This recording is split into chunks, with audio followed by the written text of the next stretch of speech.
because that would have been good for Catherine to hear.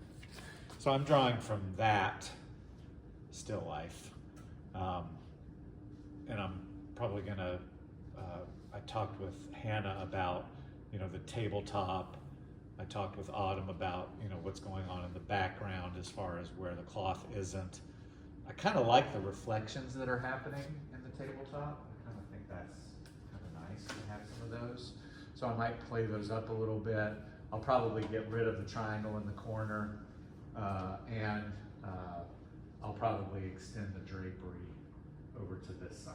I might even repeat that swoop of drapery, but in reverse on the other side, so that there's like a continuous line that runs behind the still life and off the page. Does that make sense? So step one,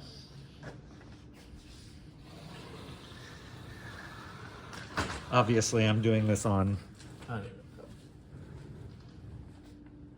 horizontal black page. Make sure that, and if you don't have a clip, I have plenty of clips for you. You'll start off with the white pencil. This is pastel, not wax color pencil, which you don't want to use because that's going to interfere with the binding of the chalk pastel because it's dry, not waxy.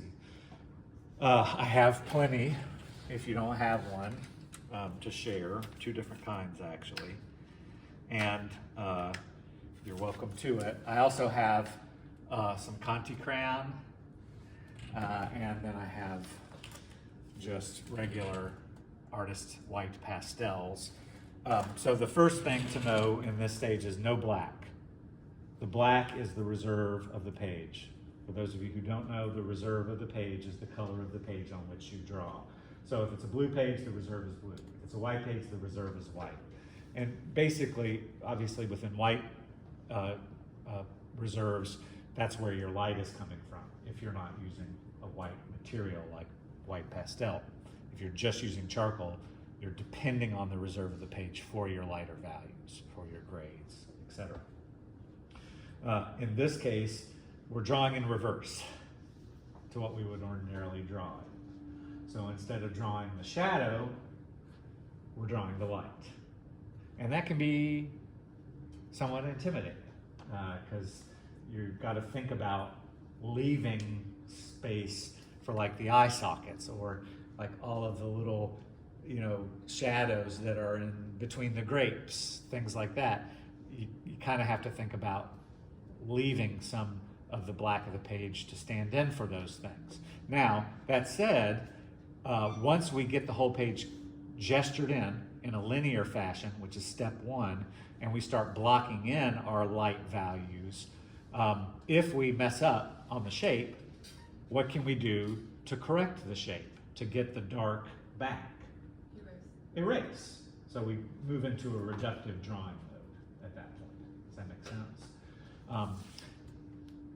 Now, you will note very quickly when we do start integrating the charcoal, which will not happen until Monday.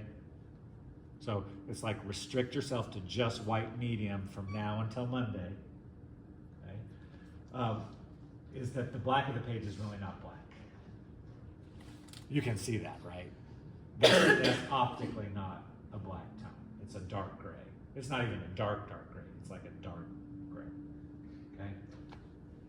I know dark gray sounds like not a very technical term, but it's the term I use, and you understand what I mean when I say it, right? Really close to black, but not quite. So yes, obviously working reductively to refine. That said, we're not getting into a lot of details even in these initial stages. We're looking at big primary and secondary divisions of shape, right? So I don't think you're going to get into the wood grain or the little glints on the grapes until we get into the weekend or even until Monday. We're just roughing things in, okay? All right, so I'm just gonna gesture in. So like as I look at these grapes,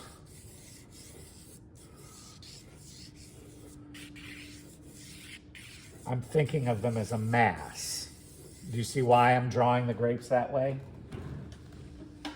So I'm creating a primary shape that's just a mass that locates those grapes in space, right? I'm not getting into little tiny details at this point. Obviously the apple is just a circular form.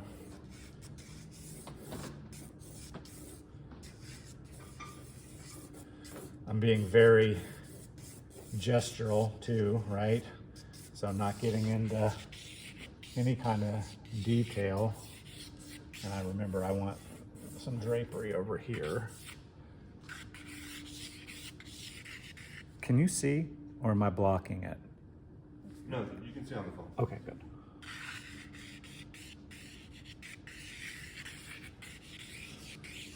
This is a little face jug that I made when I was teaching a summer camp in Dahlonega a couple years ago. He's my little friend. I really like face jugs and just folk art in general. Sometimes I wish I wasn't a trained artist because I feel like I get caught between doing what I know, like technically how to do, but wanting the rawness and the vibrancy of of the artists who aren't trained. I just feel like sometimes their work is more emotionally authentic, whereas I overthink everything. But that's who I am, right? That's part of who I am. So my art would and should be expressive of the tension between being taught and wanting to not be so snooty, which I have a really hard time with. Okay, so I've got pretty much everything gestured in enough for me to understand the basic real estate. So I might start to get a little bit more into, so these would be what I would consider primary masses. Does that make sense? Really simple, breaking everything down into spheres, conical, cylindrical kinds of forms, some organic shapes and things like that. But I'm not getting too much into what I would call secondary details. So now, in wave 2 of what I call part 1, I start to become a little bit more, I guess, contour oriented, getting into some of the secondary shapes. But again, I think keeping it somewhat vague and gestural. So like right now, I'm just trying to create a rhythm of what the grapes will look like and maybe an approximate scale relative to the mass. Does that make sense? So I'm not sitting there trying to draw every grape in order exactly how I'm seeing it.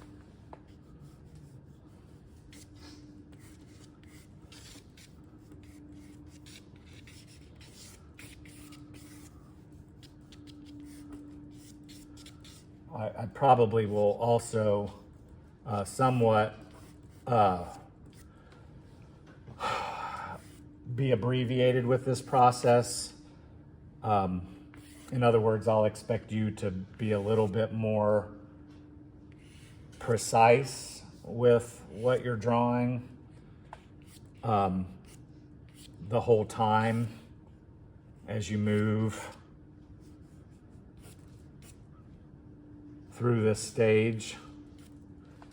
I'm only gonna, so this needs to be moved over a little bit, right? And I think this does too, because I see space. Just bring that in a little bit. The reason why is because I want to get to stage 2 fairly quickly. So that you know what to do as you move out of this phase and into the other phase.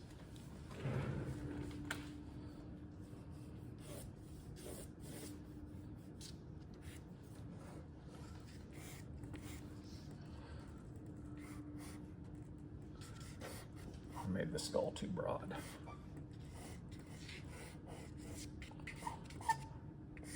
Sunny, what is drawing?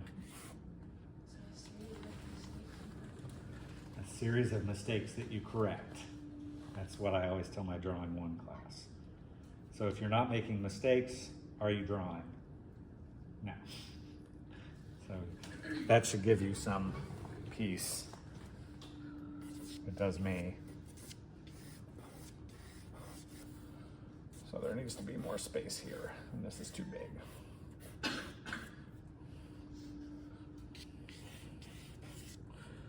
Do you guys see how I'm moving from very vague to a lot more specific though, as I come in to more detail? Move this up a little bit and over. But I'm still being fairly loose with it. So the grapes come in here. All right, so do you understand what I mean when I say I expect you guys to be a little more refined than I'm being with this?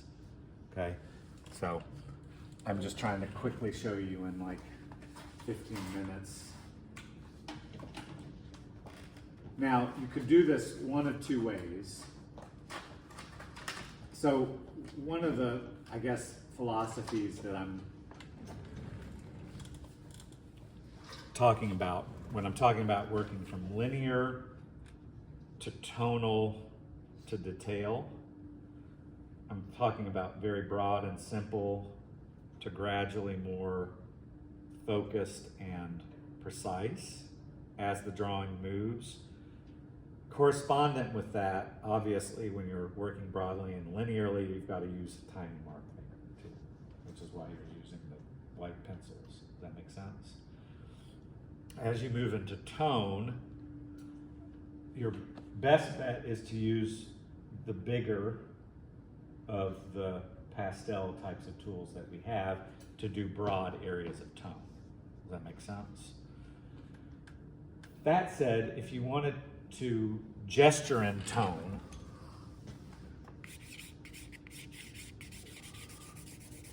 like that, and maybe not get it quite as light as it needs to be just to kind of indicate where the tone is coming from, you could do that. And you could even do that as part of your calculation of the composition, like locating where those shapes are in space in relationship to one another. But if you don't want to, then you would use this tool for the blocking in phase, which is step 2 after this gestural phase. This material is going to work a little differently than this material. This material will be bright. I'm not sure it will be as bright as the Conti crayon. So I think of the Conti crayon as more like what will happen when we're doing highlights and stuff like that, whereas this is giving you all your middle values. Does that make sense? So think of this as like your intermediate tool. So I'm going to come in, get out of my way, and start to deal with blocking in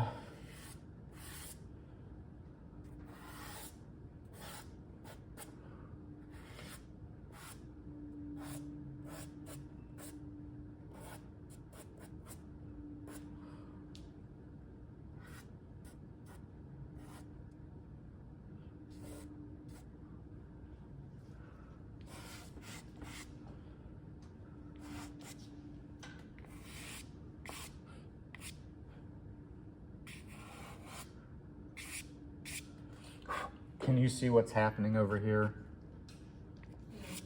What's happening? I'm sorry. Can you see what's happening as I'm doing this? Like, do you see how the pastel is just kind of falling? It's very messy. So when you leave class, make sure that if there is a pile underneath your chair, that you sweep it up, right?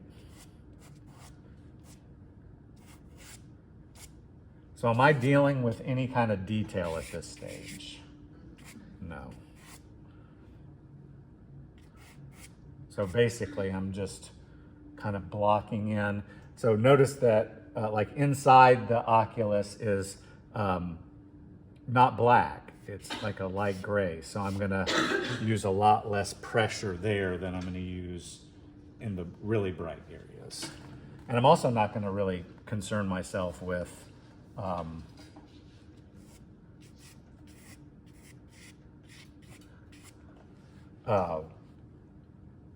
things like teethies.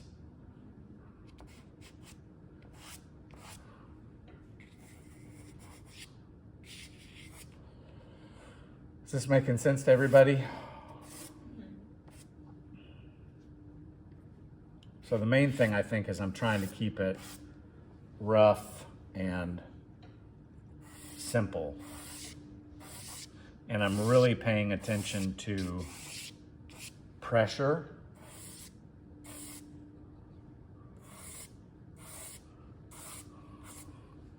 as a function of getting my variations on tone. So like this is gonna be a lighter gray, but it's not gonna be as bright as the skull is gonna be, right? So I'm gonna use more pressure when I get into the skull areas and less pressure in the areas that are gray. There's like a little thing of, what else do you notice about the way that I'm working? Yeah, I'm working the whole page. I'm not working on one little shape to completion. So when I was doing line, I was doing the whole page. Now that I'm doing tone, I'm doing the whole page. I'm not stopping and blending. Right now, I'm just doing a rough end, just blocking in. I'm not thinking about gradation. I'm just thinking this is lighter. It needs to have light on it. This is lighter gray. It needs to have a less pressured white applied. This is dark. I need to leave it alone. You follow what I mean? Because eventually, once the page is covered,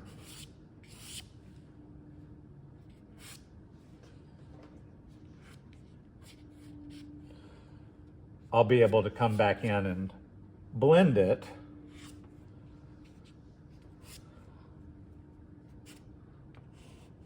So like his right side is dark, right?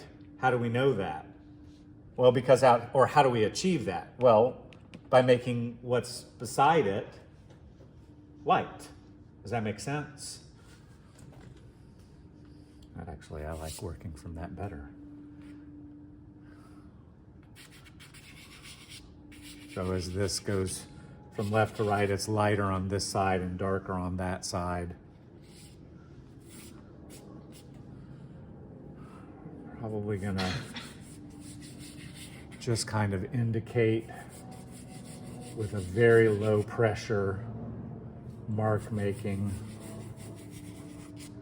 the drapery back there.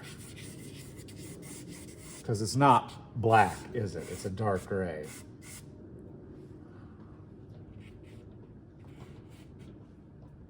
How you doing, Marcella? Okay. I'm okay. This always makes me very nervous. Demonstrating. Huh? Well, because, I mean, I've still got the internal conversation going on in my head, regardless of whether I'm demonstrating in front of people. No, that's not working. No, yeah, that's working. Yeah, I like that. No, I don't like that. So I just don't verbalize it. So to you, it looks like I'm just doing something. To me, I'm screaming inside. Because not only am I being self-critical, but I'm also doing it in front of people who are going to be critical in their own way. Hopefully not overly critical. But, so is everybody kind of understanding step 1 and 2 of the process? Yes. And now, once I'm here at this point, I'll probably come in and start to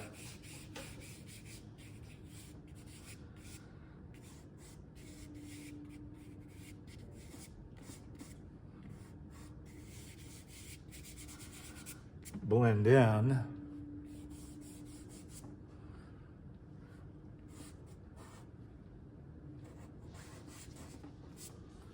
And we get all of these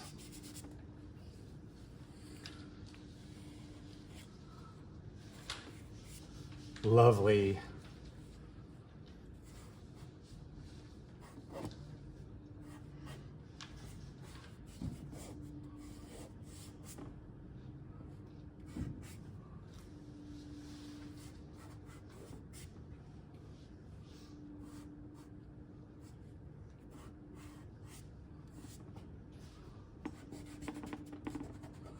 vague intermediate tones once we start blending in. I mean, you can see how, like, bam, immediately we start to get a lot of subtle variations.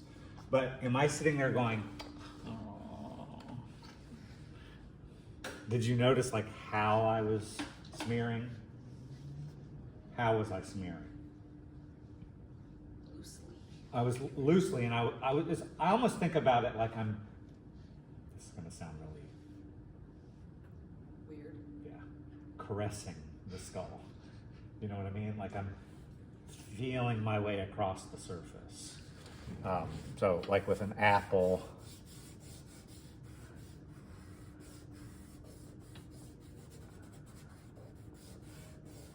I'm gonna be round. With drapery, it's gonna be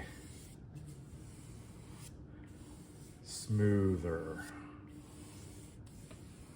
Also notice, like this is the stick in front of the drapery. Do you notice how I'm drawing over the stick? Why? So there's no edges that are like.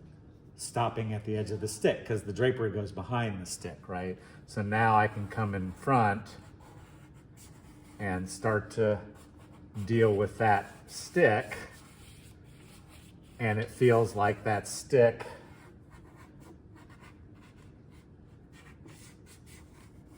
is in front of the drapery, right?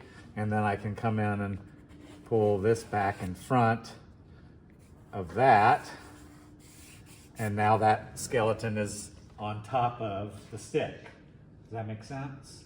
So keeping it as loose as you can throughout the entirety of the process, breaking edges, re-overlapping once you've smoothed out things that are in the rear ground, and working your way forward progressively is a way to imply space that's much more realistic, because the marks that you're making are actually on top of and in front of the things that are behind. Does that make sense? It's more of an organic process. We don't want to get too tight too soon. So keeping it loose. And as Autumn said, doing it for as long as possible, I think, is a good thing. Now, I think one of the things that you notice, like with the grapes, is that I've really avoided them for a long time. Can you imagine why? Because they're dark. So to just take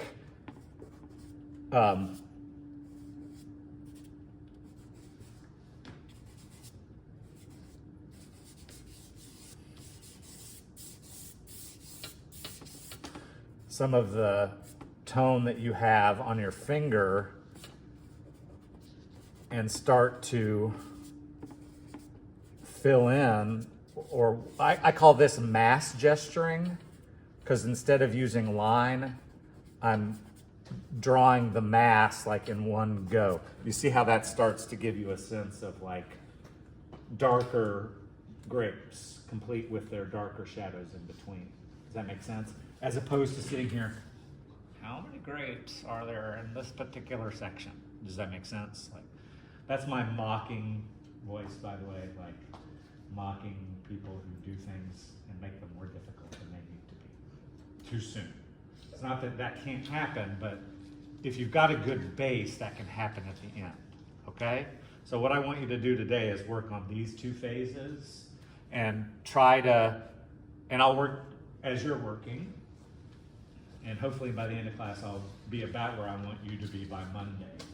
but between now and Monday, I want you to have these two phases. So the gestural phase and this rough-in blending phase, which is to me one phase, achieved so that on Monday we can get into the details. Okay? Is that clear? All right.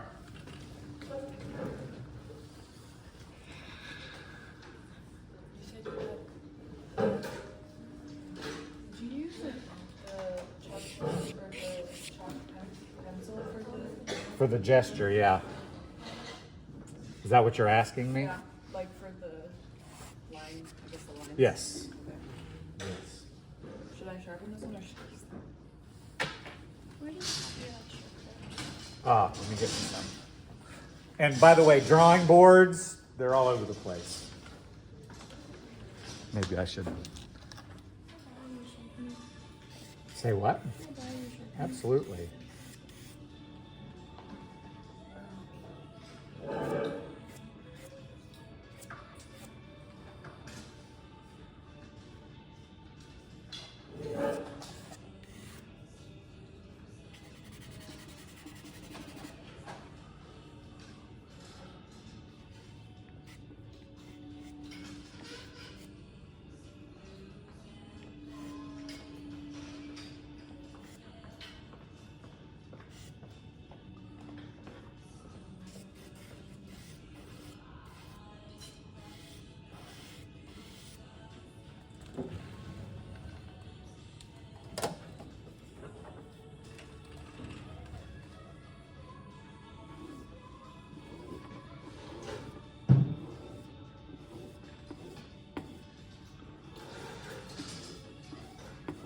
So like here I see that my bottle's kind of getting lost, so I'm using my eraser to bring it back.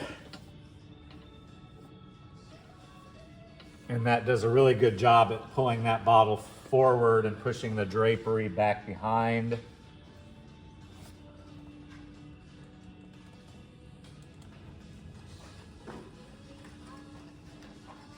So at certain points in the process,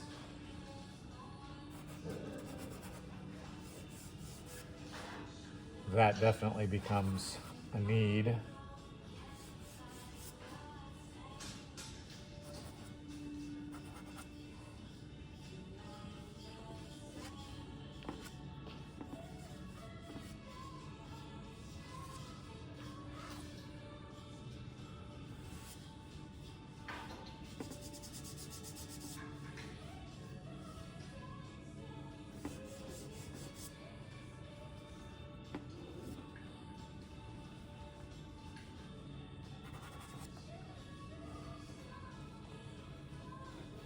I also, like with this stick, obviously I went too light with it, but sometimes I like to bring things out more than they need to be, just so that I can see them.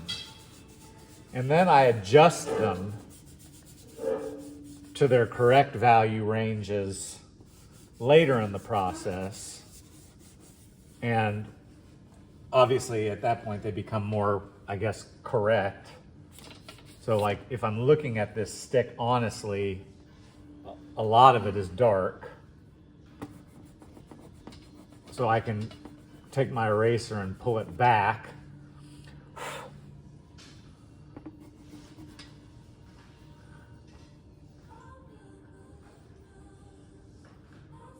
It's also too low. Good grief. Pay attention. Not you, me.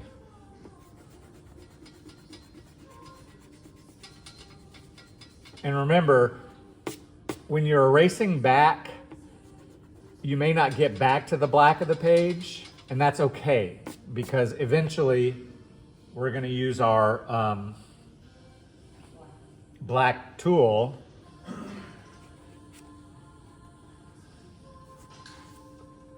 So I think one of the things that art has taught me, and I have a very addictive personality, is delayed gratification.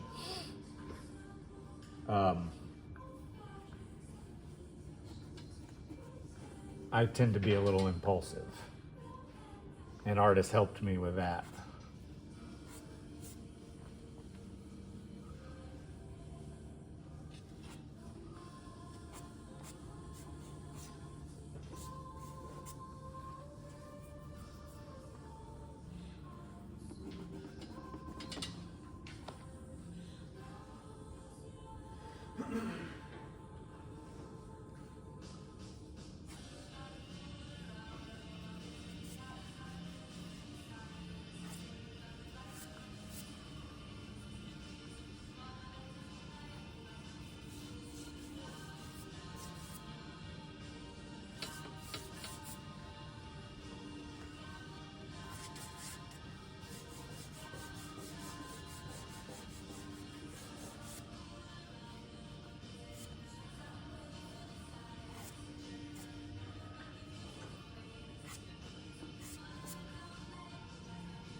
Good? Do you want to help me with mine? Do I have to? No. It's not like it's my job or anything. I don't want to continue. So I modified the skull significantly. It was way out here, but I had to crop it in, and what I did was I just erased. And notice that all of the edges are kind of blurry looking. So you want it like everything to be kind of blurry and amorphous, but still all of the main values like present. Does that make sense to everybody? So, I mean, we can identify pretty much everything and relate it to what we're seeing here. I'm neglecting the grapes only because they're really dark, right? Like, I mean, if you look at the photograph, the only reason I even see them is because the glints. You follow me? So I really don't want to overdo that. So it's not that I'm avoiding it. You can still see that there's a grape there, right? And multiple ones. I'm just not overdoing it. So, I want to come in here. If you want to do it like this to keep it loose, you can. Right. But whatever you need to do to kind of, I mean, it's still there, right? It's still basically right. It's not like unintelligible relative to what's happening there. It's just not refined to the degree it will be when we come back on Monday. So this is kind of, I'll probably work on it a little bit more, but it's like 15 minutes away from being what I want it to be, and it won't look that much different. All that I'm doing is kind of mushing the values around and modifying the shape. So walking over to Hannah's real quick, because Hannah was one person asked me, and Hannah now knows what I'm going to say based on what I demonstrated over there. Hannah's getting too specific. Do you see that? And there are vast areas of untouched composition. Now, Hannah argued, we were back to the point, that it's all very dark anyway. What do I need to do? Well, first of all, if you squint at it, you can see that there's a lot more light in these areas than you might at first see. So squinting is a really good way of getting the vagueness that it needs to have by the time we come back to class on Monday. And really, everything needs to be smeared and untouched. So your darkest darks should essentially be the black of the page that had charcoal on it, pastel, that you erase back to the black of the page. Because that'll move it, touched it. If it's untouched, then it ain't fine.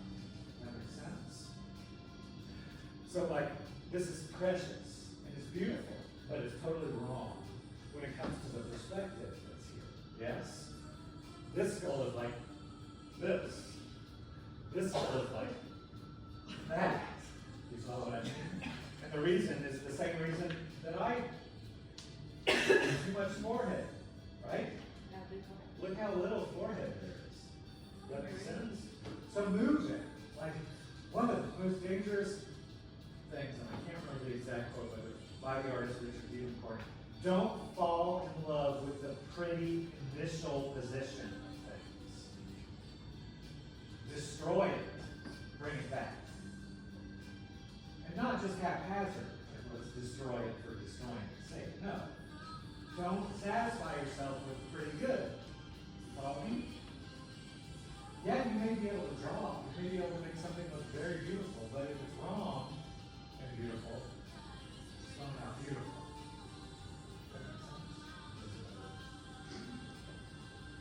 So one of the things that I always say is do something, then do something else, then do something else.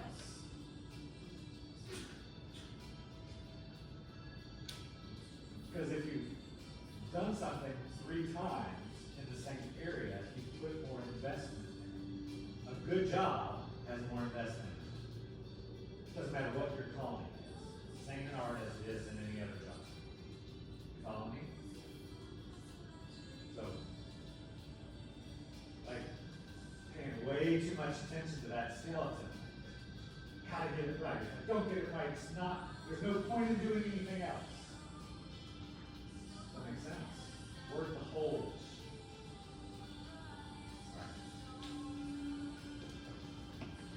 So is everybody real clear on what we're doing between now and Monday? So do it. And I'm not expecting you to upload it or anything, but I am expecting you to have it here so that you can look at it. You guys are a lot more perfectionistic than I am.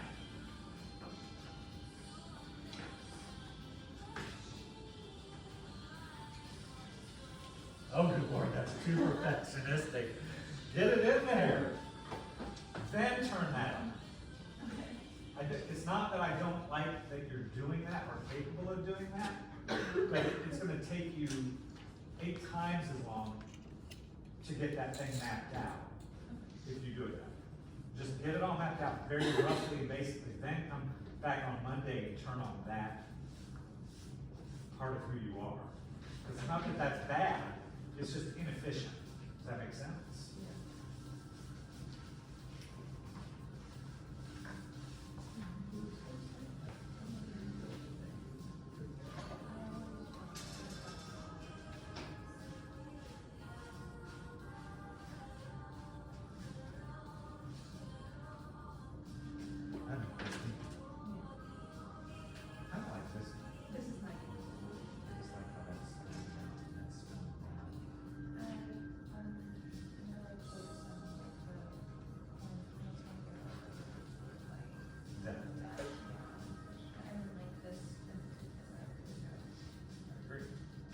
Cool. So now you're going to do that. Yeah.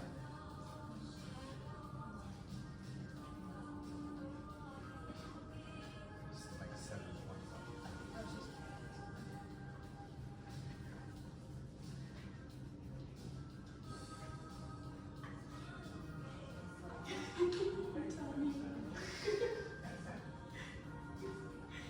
Locking it in. That's good. Oh yeah?